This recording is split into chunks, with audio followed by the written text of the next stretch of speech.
In Saram from Australia. Assalamu alaikum, Sheikh. Alaikum salam. Sheikh, we know the hadith where the Prophet ﷺ mentions that the companion of the Quran will be asked to recite the Quran in the hereafter as they had recited it in this world, and that their rank will be according to the last verse they recite. So my question is, out of one who only memorizes the Quran without implementing it, and one who memorizes and implements it, and one who only implements it without memorizing it, who will be eligible for this reward? Jazakallahu khairan.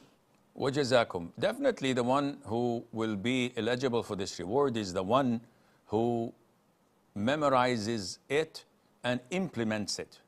The one who memorizes it and does not implement it, the Quran will curse him.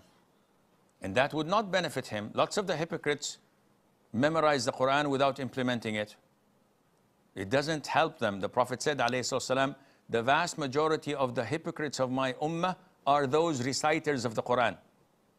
Those who beautify their voices to gain attention and likes, not caring what the Quran says and not walking the talk.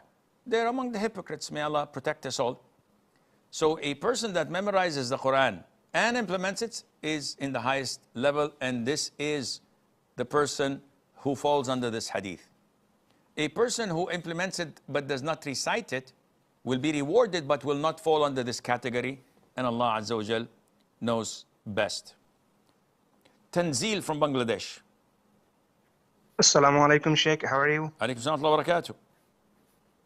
Sheikh, I have a question regarding performing Umrah. Suppose a person performing Umrah every year during the month of Ramadan for 15 days. He stayed at the Kaaba and performing prayers there.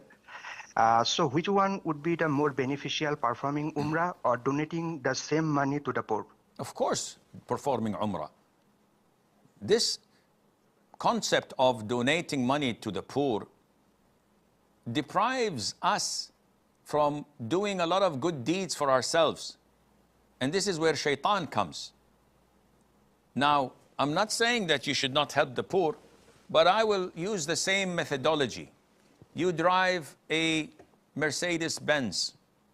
So which is best? To continue to drive the Mercedes-Benz or to sell it and buy a Chinese cheap car, second-hand, and donate the money for the poor? You will not do that, will you? So, oh no, Sheikh, how can I sell my Mercedes? How can I sell my house and live in a small apartment? How can I sell all of my clothes and have only one pair of clothes or suits? Or this is the same concept.